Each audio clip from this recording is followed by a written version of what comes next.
ते बघेन मामा.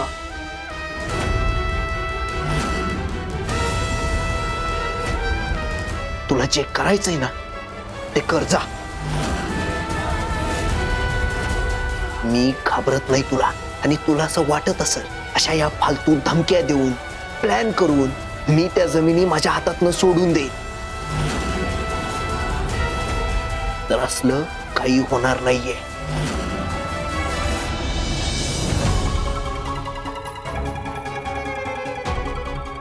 लक्षात ठेव.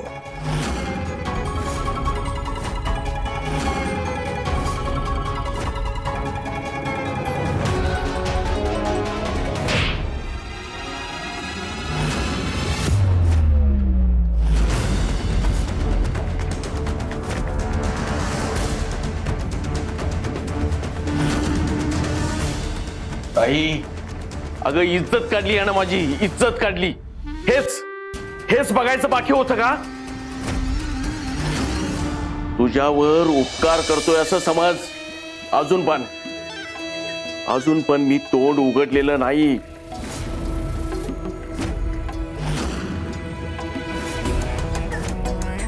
ह्या तुझ्या लाडक्या पोराला समजाव. हे बघ, दया मामा शांत आहे तोपर्यंत शांत आहे. एकदा का पेटला की मग दया माया दाखवत नाही. जेवढ्या लवकर याला समजवता येईल तेवढं समजाव. आणि तुला जे करायला सांगितलंय ते करायला लाव.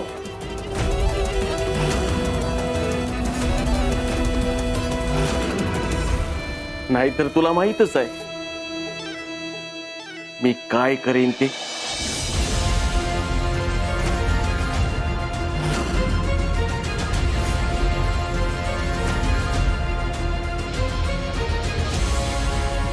दया, दया ऐक माझं. दया, दया रे, तुला कळतं का तू काय बोलतोयस ते? मी काय बोलतोय मला चांगलंच कळतंय. तू काय वागतीयस काय बोलतीयस ते बघ जरा.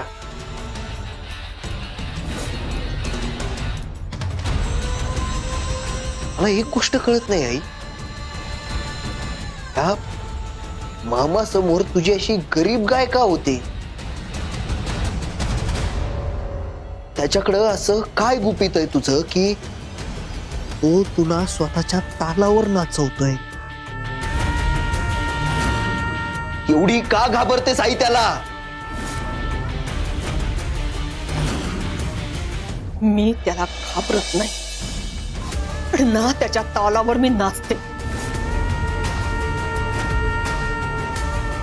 तुला फक्त मी सांगते ते करायचंय. आता फक्त तुझं आणि इराचं लग्न होणं महत्वाचं आहे, बस. असं असेल ना तर माझं पण एक ऐक. माझ्यासाठी सगळ्यात जास्त महत्वाचं जर काही असेल भाऊंच्या त्या जमिनी.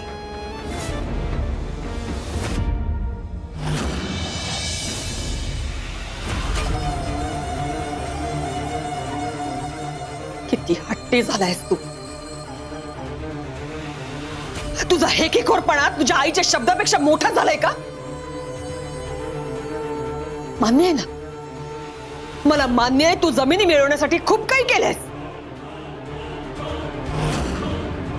पण मी पण काय कुठे कमी नाही पडले. मी माझं आयुष्य वेचले तुझ्यासाठी.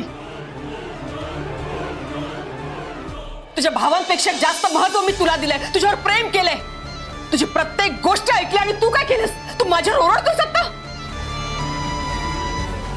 माझ्यावर आवाज चढवतोयस.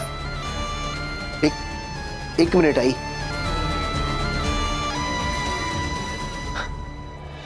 दोघांपेक्षा जास्त महत्व तू मला दिलंस कारण तुला माहिती होतं मी त्या दोघांपेक्षा वेगळा आहे, बेटर आहे.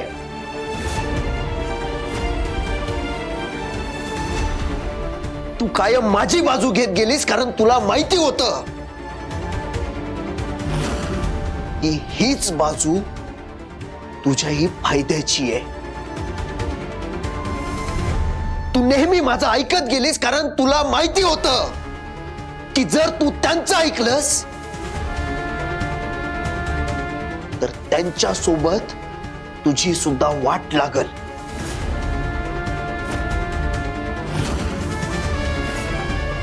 त्यामुळे हे जे ब्लेम गेम्स आहे ना, हे माझ्यासोबत नाही खेळायचे.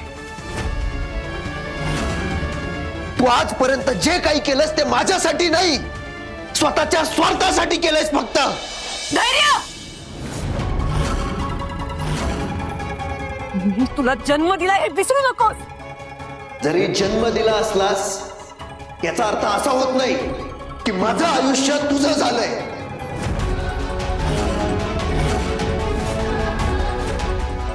हे आयुष्य माझं आहे, जे मी माझ्या मेहनतीनं आणि माझ्या डिसिजन्सनं बनवलंय. त्यामुळं आताही काय करायचं हा डिसिजन माझा मीच घेणार.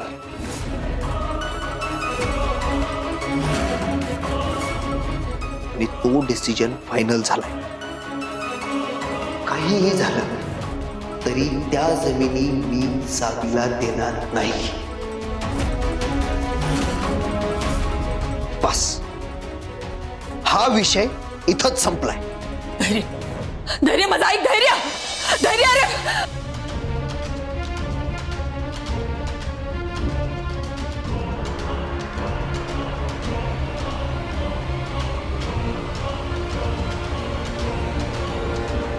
अरे सासूबाई,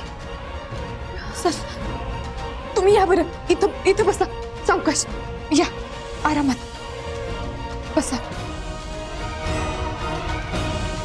सावकाश. हे पाणी घ्या जरा.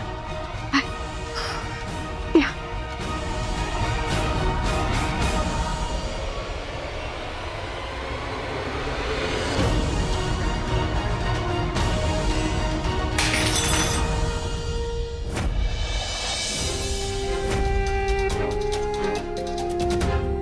बाद झाली तुझी नाटकं.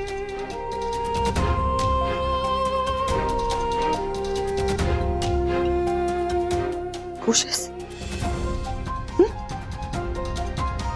माझ्या घराला, माझ्या मुलाला माझ्यापासून तोडण्यासाठीच या घरात आली होतीस ना? झालं ना तुझ्या मनासारखं? म्हणूनच आली होतीस ना या घरात? अगं, तुझ्यामुळे पहिल्यांदा माझा धैर्य माझ्यावर ओरडला. तुझ्यामुळे माझा धैर्य माझ्या विरोधात गेला. तुझ्यामुळे माझ्या धैर्यावर मी माझा हात.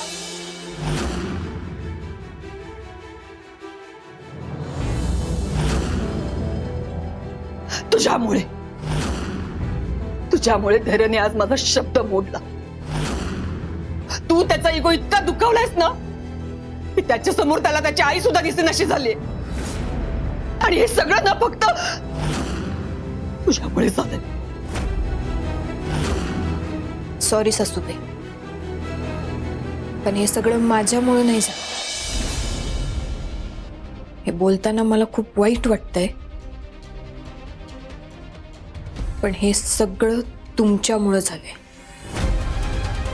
कारण लहानपणापासून तुम्ही तुमच्या मुलांना कधी स्वतःपेक्षा एक दुसरं जग आहे असं कधी सांगितलंच नाही. आणि खरं सांगू का, तुम्ही जे त्यांना दिलंय तेच ते तुम्हाला परत करताय.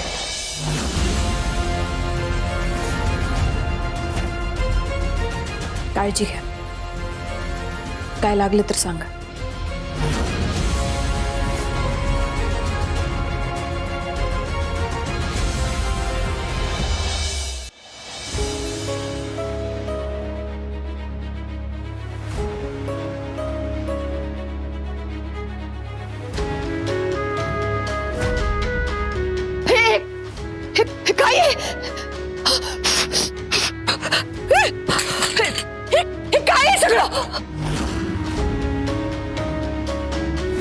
पत्रकार येतच असतील. ते आलेत ना की तुझ्या विरोधातल्या जे जे काही गोष्टी आहेत ना माझ्याकडे, त्या सगळ्या त्यांना सांगणार आहे.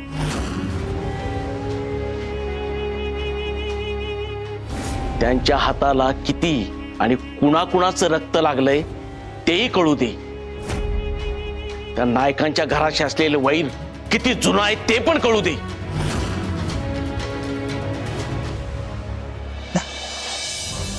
आणि हे जर का दयाला कळलं तर तो नाही गप्प बसणार.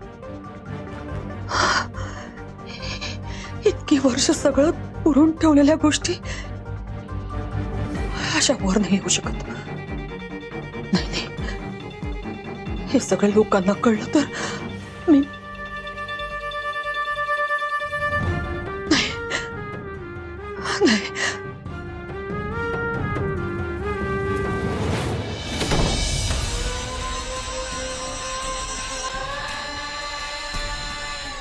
ह्या सावीच्या तर हिच्यामुळं अजून किती वाट लागणार आहे माझी काय माहिती. काय काय सहन करायला लागतंय मला.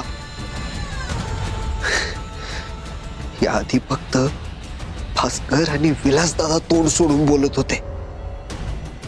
आज आईनं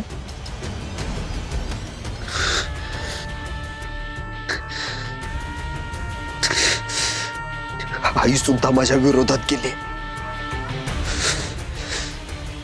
सावी स्वतःची मनमानी करून या घरात तर घुसलीच. आता त्या जमिनी सुद्धा माझ्याकडून काढून घेते काय.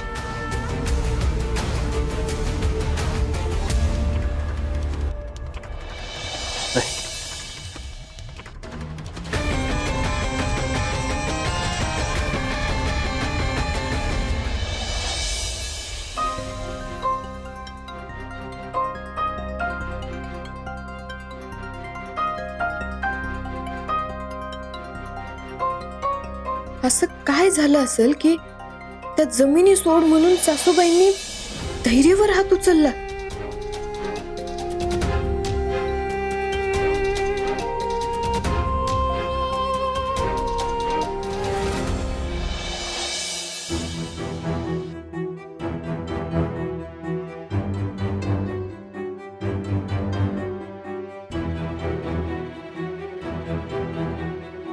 भाऊ, आज भाजी लय चांगली मिळाली आणि मटार तर लय चांगला मिळालाय. तुम्हाला आवडतो ना तसा मसाले भात करते. अथर्वला पण आवडतोय, तो पण खाई. खरं ही दीपा कसला राग एवढा डोक्यात घालून बसली काय कळना झाली. परत एकदा फोन करू काय तिला.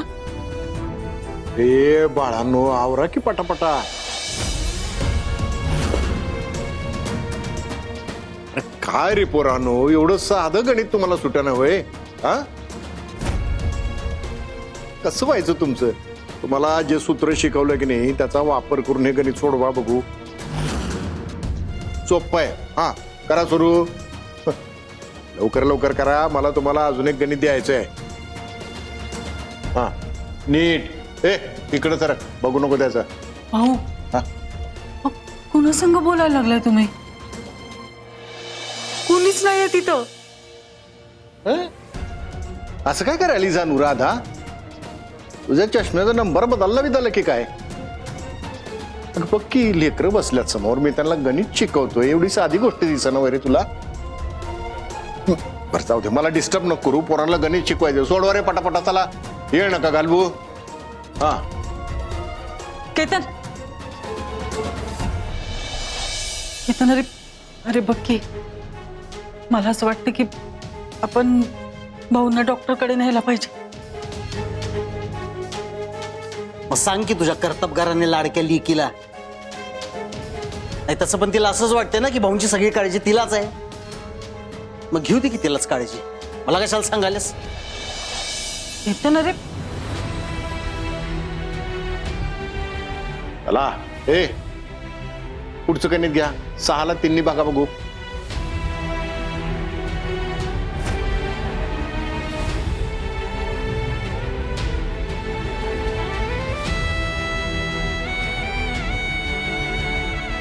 काय करू साहेब, मला काही सुचना झालंय. घरातलं तुला काही सांगायचं नाही. खरं काय करू, माझ्याकडे दुसरा कोणता पण मार्ग नाही आता.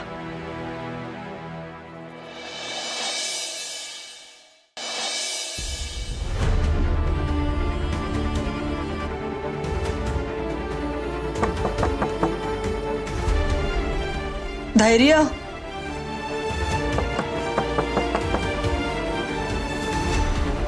धैर्य ऐक ना रे माझं. हे बघ, मला माहिती तू चिडलायस माझ्यावर, पण पण जरा डोकं शांत ठेवून ऐक ना. हे बघ, मी जे काय केलं ना, का मी जे काय करते ते फक्त तुझ्या भल्यासाठी रे. प्लीज मला समजून घे रे. धैर्य,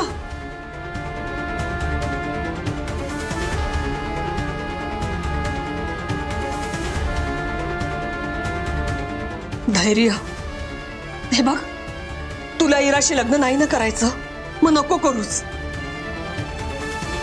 तुला जमिनी परत पण नाही ना करायच्या, मग त्या पण करू नकोस. हे बघ, मी जमिनीची कागदपत्र पण घेऊन आली तुला द्यायला. पण माझं ऐक तरी. मी स्वार्थी नाहीये रे. मी जे काही करते ते तुझ्या प्रेमापोटी, एवढं लक्षात तरी घे. धैर्य, तुझ्या सुखा समाधानासमोर माझ्यासाठी दुसरी कुठलीच गोष्ट मोठी नाहीये, कुठलीच गोष्ट महत्वाची नाहीये. आणि फक्त हे मला तुझ्या डोळ्यात डोळे घालून सांगायचं होतं. धैर्य ऐक. ठीक आहे, जाते मी.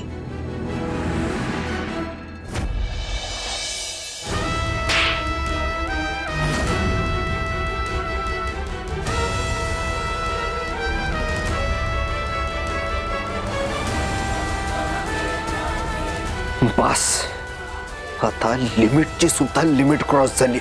मी अजून काही सहन करू शकत नाही सावी.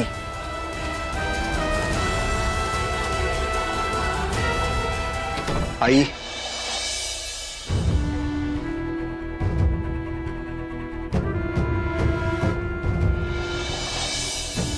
त्या मामा समोर नमतं घेऊन त्याचं ऐकायची काहीच गरज नाहीये तुला ना. त्या सावीला तिच्या जमिनी परत द्यायची गरज आहे.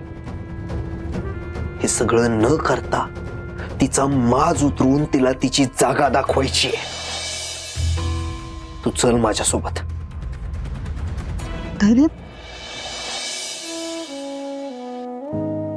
देवी, तुझ्यावर विश्वास ठेवून मी इथं आले. मला जिंकायचंय. खरं हे सगळं करत असताना या घरात मला आई मुलामध्ये भांडण नाही लावायचं. दामिनी मॅडम जमिनी द्यायला तयार झाल्यात, पण त्यांच्या मनात नक्की काहीतरी चालू आहे. प्लीज देवी, खरं आता त्यांच्यामुळं माझ्या घरातल्यांना अजून काही त्रास व्हायला नको. अडकल्यागत झालंय ग मला. आता तूच या सगळ्यातून मार्ग काढ प्लीज. सावी,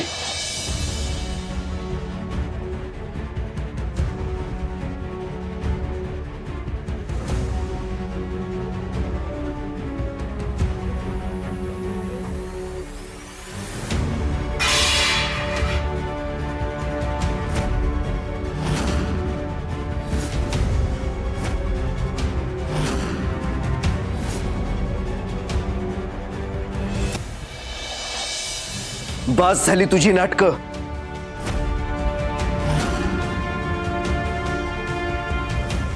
आत्ताच्या आत्ता या घरातनं निघायचं.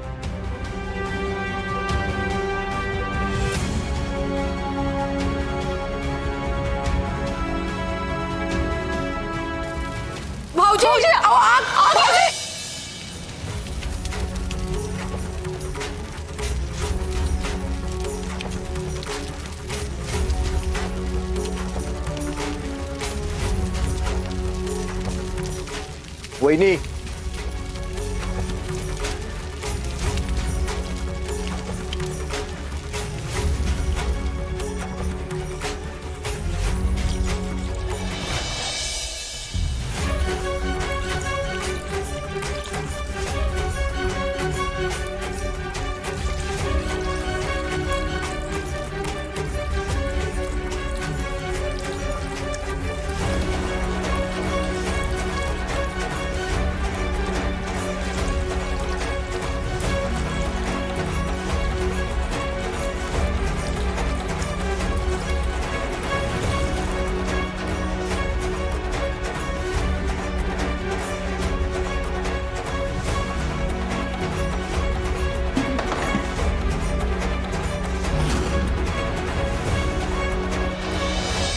या घरात तुझी कसलीच कदर केली जाणार नाही.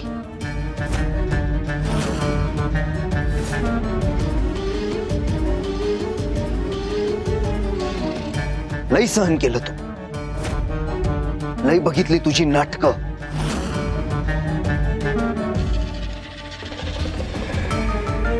आत्ताच्या आत्ता इथनं तोंड काळं करायचं.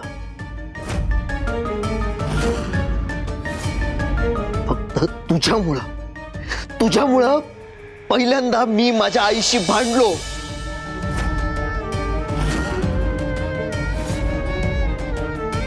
पहिल्यांदा माझ्या आईनं माझ्यावर हात उचलला.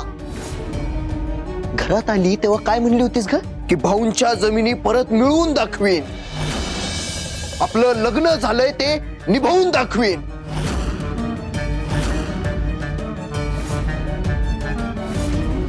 या जन्मात ते शक्य नाहीये हे सांग स्वतःला, समजाव आणि निघित ना.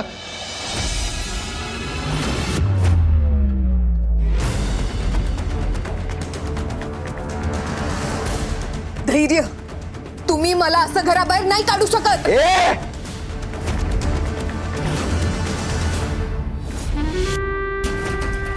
धमकी कोणाला देतेस का? धमकी कोणाला देतेस? मला वाटेल ते करीन मी. काय करशील बोल ना, काय करशील?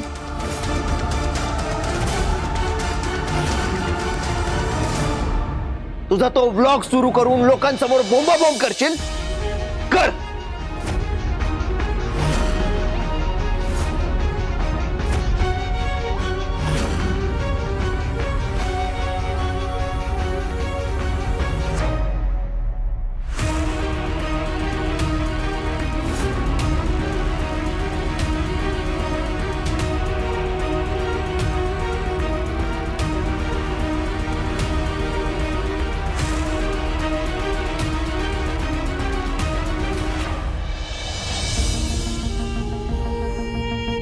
हा असला फालतूपणा करून लोकांकडनं सिंपती मिळवशील?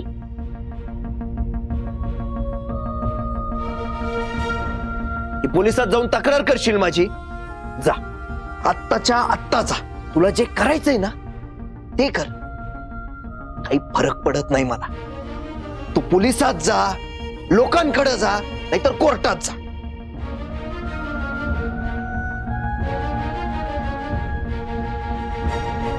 अख्ख्या जगाला स्वतःच्या तालावर नाचवायची ताकद आहे या धैर्य मुजुमदार मध्ये. कोणालाच भीक घालत नाही मी. तुला तर नाहीच नाही. आपला संबंध संपलाय. आपल्यात काहीच नाही आता.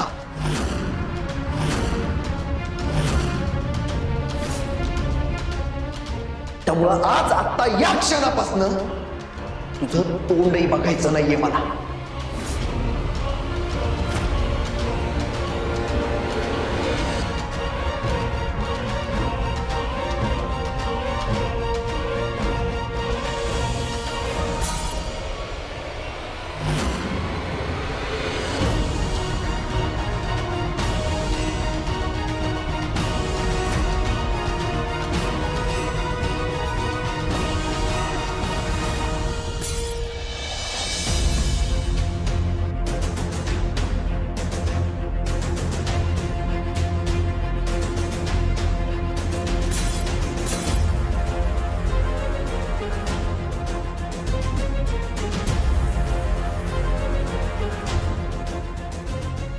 या घरात पाऊल टाकायची लायकी नाहीये तुझी.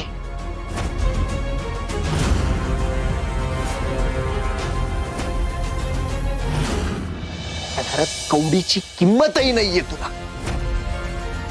त्यामुळं या घरातच काय, या घराच्या आसपासही दिसू नको. आणि जर दिसलीस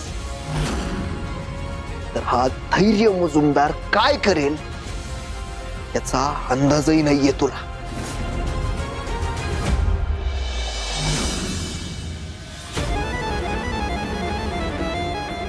निघित ना.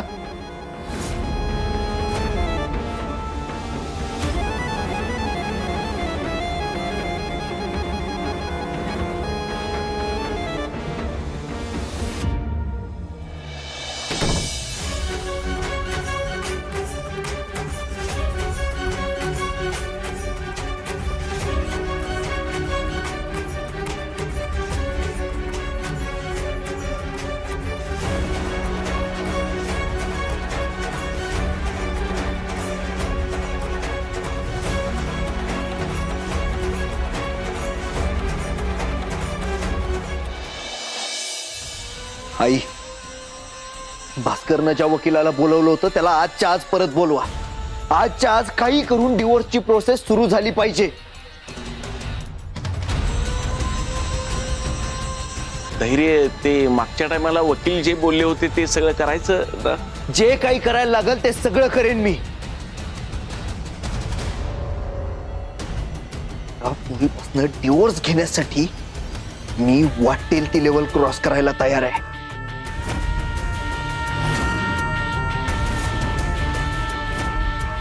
मला आता फक्त एकच गोष्ट बघायची, माझ्या आयुष्यातनं त्या पोरीची झालेली हकालपट्टी.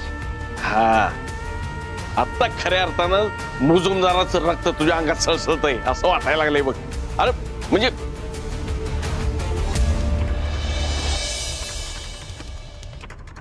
मला तुझा अभिमान वाटतोय.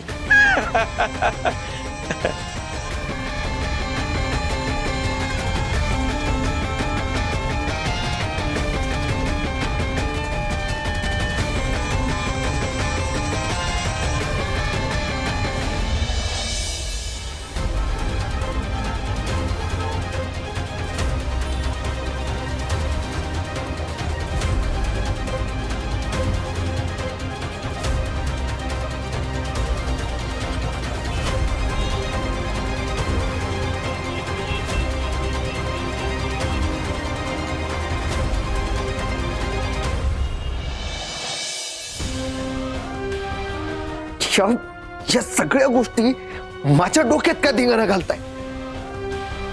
मी काही चुकीचं केलेलं नाही, अजिबात नाही. त्या पोरीला फक्त तिची लायकी दाखवली मी आणि अगदी बरोबर केलंय हे. पण या गोष्टीचा त्रास मला का होतोय? माझं का डोकं खराब होतंय?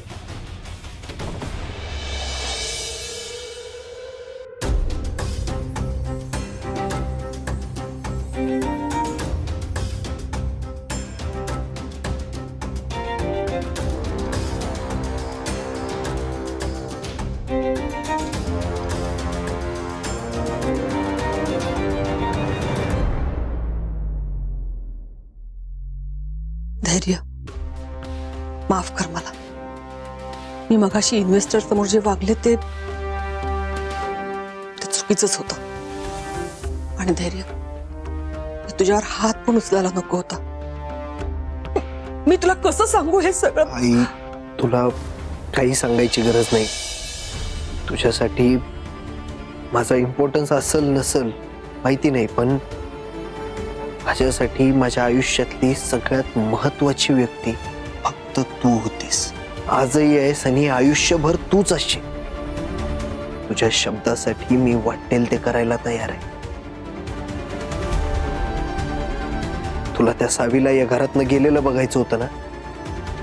बघ, घालवलं मी तिला. लवकरच डिवोर्स पेपर्सवर तिच्या सह्या सुद्धा मिळवीन मी. परत या घरात तुला तिचा चेहरा कधीच बघायला लागणार नाही. तुझ्यासारखा मुलगा आहे मला. या गोष्टीचा मला खरंच खूप अभिमान आहे. बघ ना, एवढं सगळं झालं तरी माझ्या मनाचा विचार करतोयस. आणि हे सगळं बघून मला किती आनंद होतोय ना, नाही सांगू शकत तो. मुलगा असावा तर माझ्या धैर्यासारखा.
हीच तुझ्या चुकांची शिक्षा आहे. हीच शिक्षा आहे तुझी. हे सगळं फक्त आणि फक्त तुझ्यामुळे झाले सावे. फक्त तुझ्यामुळे झालंय. प्रेम केलंस ना, विश्वास ठेवलास ना, त्या सगळ्याची शिक्षा आहे. त्या सगळ्याची शिक्षा.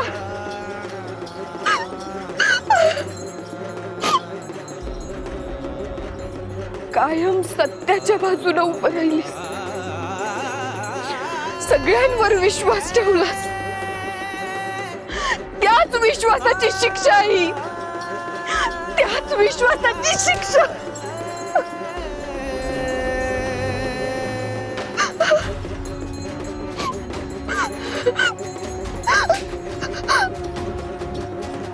भाऊंचं न ऐकता तू त्या घराचं माप ओलांडलं.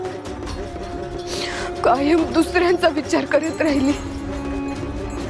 आणि त्या सगळ्याची शिक्षा आहे. त्या सगळ्याची शिक्षा.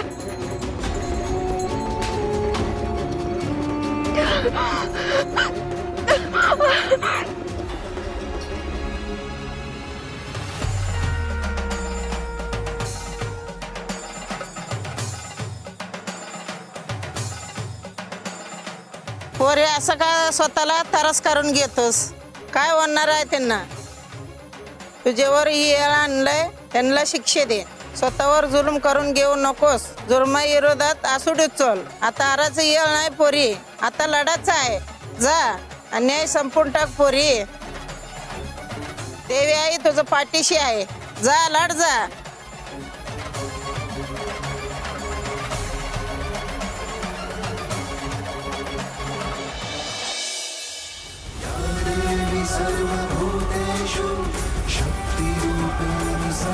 देवी, आजपर्यंत मी लय सहन केलं. खरं आता नाही.